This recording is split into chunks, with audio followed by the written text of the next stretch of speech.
복된 소식 아름다운 소리 AM 1590kHz 시카고 기독교 방송입니다.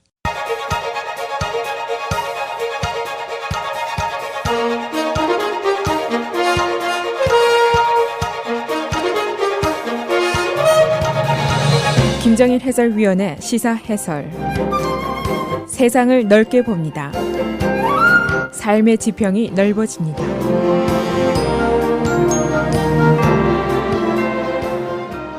트럼프 대통령이 어제 시카고를 방문했는데 그가 시카고에 대한 험담과 공격과 모욕을 한바탕 드러났습니다. 그러나 여기에 대해서 시카고 시장과 경찰국장 그리고 시민들의 시위대가 또 한바탕 트럼프에 대한 망신을 주었습니다.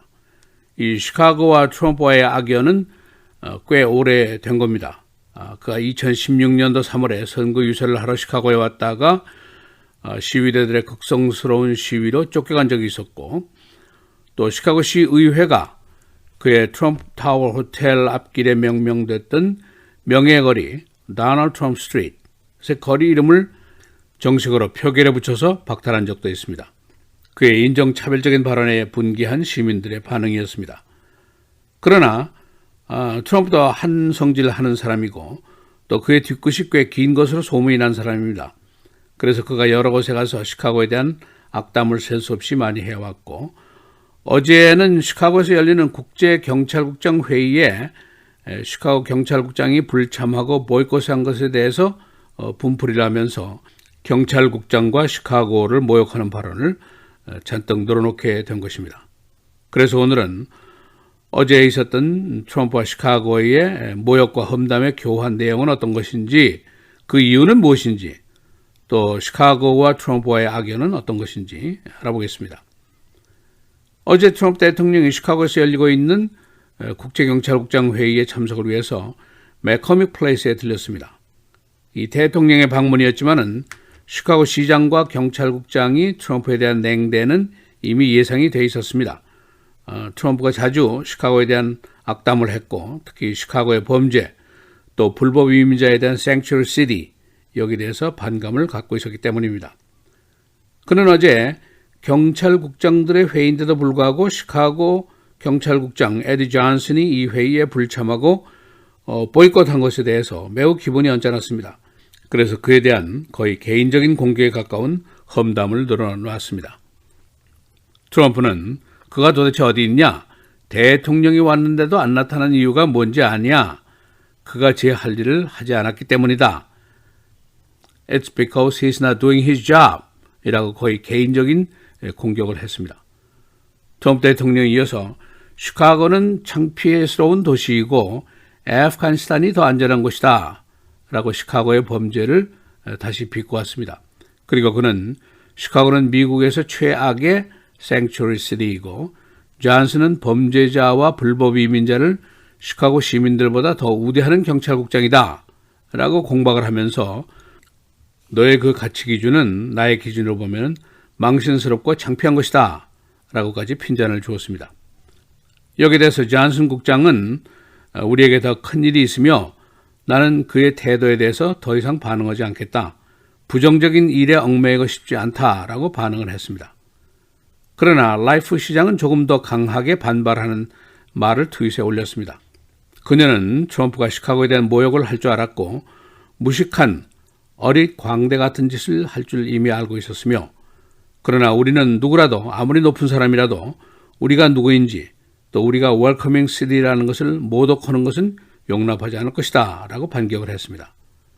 라이프 시장은 그대는 시카고를 혐오와 기만으로 얕잡아 보기보다는 DC로 빨리 돌아와서 그대의 운명이나 잘 대처해라 라고 얘기를 했는데 탄핵을 빗대어서 한 말이었습니다. 아무리 대도시 시장이라도 시장이 대통령을 보고 무식한 어릿 광대 ignorant buffoonery라고 호칭을 한 것은 그녀도 한성질 한다는 것을 보여주는 장면이었습니다. 트럼프는 2016년도 University of Illinois 시카고 캠퍼스에서 수모를 당한 이후에 어디에서든지 기회만 되면은 시카고에 대한 험담을 끊임없이 해왔었습니다. 한편 어제 반 트럼프로 외치는 약 6천 명의 시카고 시민들이 트럼프 타워 앞에서 그의 방문을 거부하는 시위를 벌였는데 시위대들의 팻말에 쓰여진 표들이 꽤 자극적인 것이었습니다. 예를 들면 Lock him up, 그를 감옥에 보내라. 또 Comrade Trump, go back to Russia. 트럼프 동무, 러시아로 돌아가시오. 이런 구호들이었습니다. 이 트럼프의 험담도 나름대로 수준급이라고 할 수 있지만 시카고의 고집도 수준급입니다. 시카고 스포츠 팀의 이름을 보면은 Bulls라든가 Bears라든가 이렇게 되어 있는데 대부분 억세고 고집스러운 성격의 반영입니다. 또 시카고의 별명도 한때는 City of the Big Shoulders, 어깨가 넓은 완력이 센 사람들의 도시 이렇게 되어 있었습니다. 아마도 트럼프가 얼마나 더 대통령을 할지는 모르겠습니다만은 그가 다시 시카고에 오더라도 그에 대한 시카고의 냉대에는 변함이 없을 것으로 보입니다. 그만큼 고집장입니다. 그러나 그에 대한 환대도 어제 있었습니다. 트럼프 타워에서 열린 선거 헌금 모금 파티에 약 250명의 돈 많은 지지자들이 모였고 이 자리에서 순식간에 약 400만 달러의 헌금이 거친 것으로 보도가 됐습니다. 트럼프로서는 시카고가 그렇게 이쁜 도시도 아니고 그래서 할 말은 더 할 수 있는 근거를 가지고 있습니다. 2016년도 선거에서 중서부에서 시카고만이 반 트럼프주였습니다. 그리고 이 성향은 2020년에도 전과 동일이 될 것으로 예상이 되고 있습니다. 그러니까 트럼프로서는 별로 잃을 게 없습니다. 어차피 시카고는 트럼프에게는 내놓은 자식이라고 볼 수가 있습니다. 2016년도 대선 지도를 보면은 시카고만이 유일하게 블루 스테이트로 남아있고 중서부 주변의 주들 인디애나, 아이오와, 미주리, 위스콘신, 오하이오, 미시간 모든 주들이 레드 스테이트로 되어 있습니다. 오는 2020년도 대선에서 중서부의 이 스윙 스테이트들이 레드로 돌아서게 되면 트럼프가 재선이 될 수 있다 하는 예상이 이미 나오고 있습니다. 시카고가 또 중서부에서 유일한 왕따가 될지는 아직은 알 수 없습니다.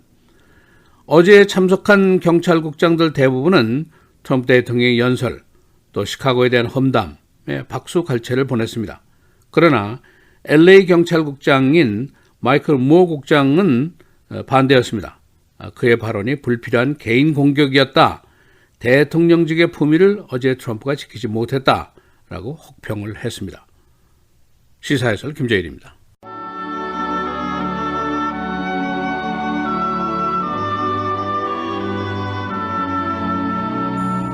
슬기로운 자의 책망은 정종하는 귀의 금고리와 정금장식이니라.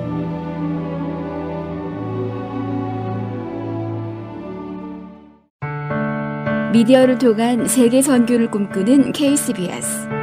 이제는 라디오가 없어도 KCBS 시카고 기독교 방송을 실시간으로 청취할 수 있습니다. KCBS 시카고 기독교 방송에서는 쉽고 간편한 라디오 청취 서비스를 제공합니다. 스마트폰 애플리케이션 서비스 안내 앱 스토어에서 KCBS를 검색해 시카고 다운타운 그림의 KCBS 아이콘을 무료로 다운받아 설치하시면 스마트폰으로 실시간 KCBS 생방송 청취가 가능합니다. 정규 방송 시간 후에는 CBS 기독교 방송이 실시간 방송됩니다. 또한 시카고 기독교 방송 웹사이트 kcbs1590.org에서 생방송 듣기 메뉴를 통해 KCBS 라디오를 실시간으로 청취할 수 있습니다. 김정일 해설위원의 시사해설 방송도 스마트폰 KCBS 앱을 통해 매일 청취가 가능합니다. KCBS 앱의 왼쪽 상단에 위치한 메뉴에서 J킴 뉴스를 클릭하시면 다시 듣기 서비스가 가능합니다. 또한 페이스북이나 유튜브에서도 김정일 해설위원의 시사해설 진행 방송 청취가 가능합니다. KCBS 실시간 청취 서비스에 관한 자세한 사항은 시카고 기독교 방송 전화 847-583-영원구원 583-영원구원번으로 문의하시기 바랍니다.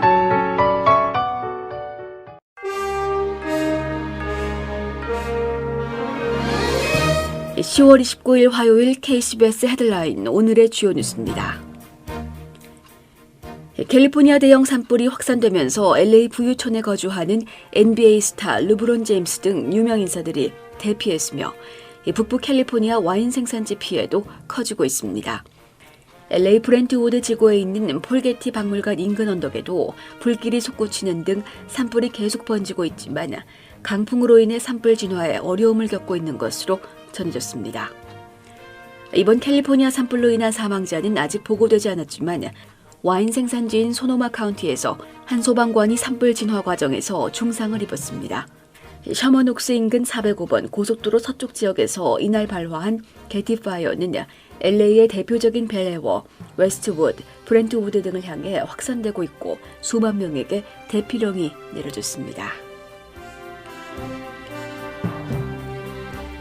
유크레인 스캔들로 트럼프 대통령 탄핵 조사를 진행 중인 하원이 조사 절차 공개를 추진합니다.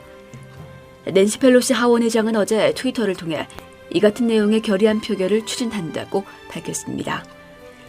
펠로시 의장은 이 결의안은 탄핵 조사 청문회가 국민들에게 공개되도록 절차를 수립할 것이라고 밝혔습니다. 그는 이어 결의안이 증언록 공개 권한을 부여하고 잠재적 탄핵 조항을 고려하도록 법서의 증거 회부 절차 윤곽을 잡으며 대통령과 그 자문단의 권리를 위한 정당한 법 절차를 제시할 것이라고 부연했습니다. 표결은 31일 치러질 예정입니다.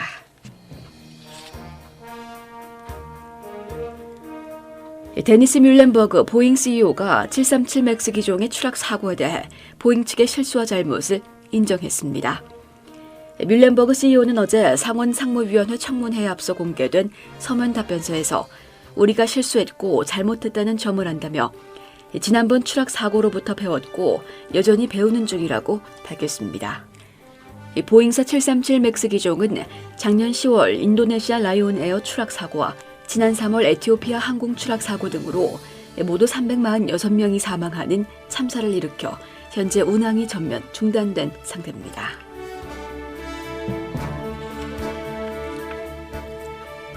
군 당국이 아이시스 수장 알바그다디 진압 작전 중 체포한 아이시스 요원들을 신문 중입니다. 아이시스 후계자를 비롯해 향후 활동에 대한 추가 정보 획득에 관심이 쏠립니다. 국방부에 따르면 마이크 밀리 합창의장은 어제 브리핑을 통해 아이시스 요원 성인 남성 2명을 작전구역에서 빼냈다며 우리가 그들을 구금하고 있다고 밝혔습니다. 앞서 트럼프 대통령은 전날 바그다디 사망 소식을 발표하며 아이시스 요원 2명과 어린이 11명을 체포했다고 밝힌 바 있습니다.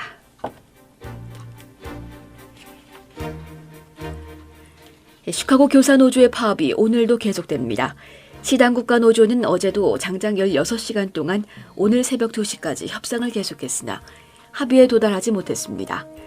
이로써 시카고 공립학교 학생 30만 명이 9일째 수업을 받지 못하고 있습니다.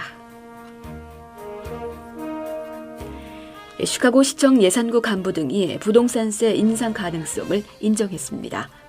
이들은 어제 시의원들과의 간담회에서 만일 주정부의 지원이 없을 경우 부동산세 인상과 다운타운 지역 파킹미터 주차료가 인상될 가능성이 있다고 말했습니다.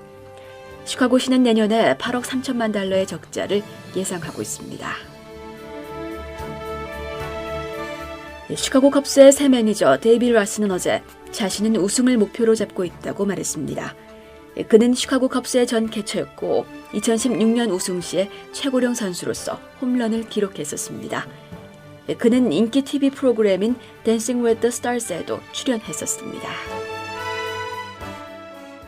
날씨입니다.